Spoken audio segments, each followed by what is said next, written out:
নমস্কার, হরে কৃষ্ণ। আজকে চলে গিয়েছিলাম খুলনা শীতলাবাড়ি দোলখোলা মন্দিরে নামযজ্ঞ অনুষ্ঠানে। সেখানে গিয়ে এই যে ছোট্ট গোপু সোনার সাথে দেখা হয়ে গেল। সবাই গোপু সোনাকে কোলে নেওয়ার জন্য ব্যস্ত হয়ে পড়েছে। মাও একটু কোলে নিল, কোলে নিয়ে গোপু সোনাকে একটু আদর করে দিল। তারপর আমিও একটু কোলে তুলে নিয়ে দুটো ছবি তুলে নিলাম গোপু সোনার সাথে। গোপু সোনাকে কোলে নিয়ে মনে খুব আনন্দই লাগছিল।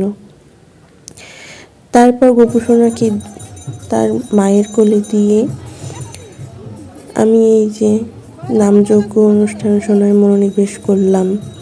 নামযজ্ঞ শুনতে শুনতে সবার মঙ্গল কামনাও করে নিলাম, গোবিন্দের কাছে প্রার্থনা করে নিলাম।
বেশ কিছু সময় ধরে নামযজ্ঞ শুনলাম, গোবিন্দর নাম স্মরণ করলাম।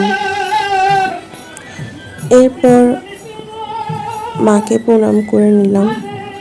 মাকে প্রণাম করে চললাম যুদ্ধে, প্রসাদ পাওয়ার যুদ্ধে। সেই যুদ্ধে জয়যুক্ত হয়ে এই যে প্রসাদও পেয়ে গেলাম গোবিন্দের কৃপায়। তারপর দেখা হয়ে গেল এই সুন্দরীর সাথে। সুন্দরী হচ্ছে আমার ভাই প্লাস আমার ক্লাসমেট সৌরভের বউ। তো ওকে টাটা করে এরপর চলে গেলাম মন্দির প্রাঙ্গণ থেকে বের হয়ে পাশের এক আসনের দোকানে। সেখানে বেশ কিছু আসন দেখলাম, একটু ভিডিও করে নিলাম। এরপর সবচেয়ে লোভনীয় জায়গায় চলে এসেছি, মানে নামযজ্ঞের মেলায়।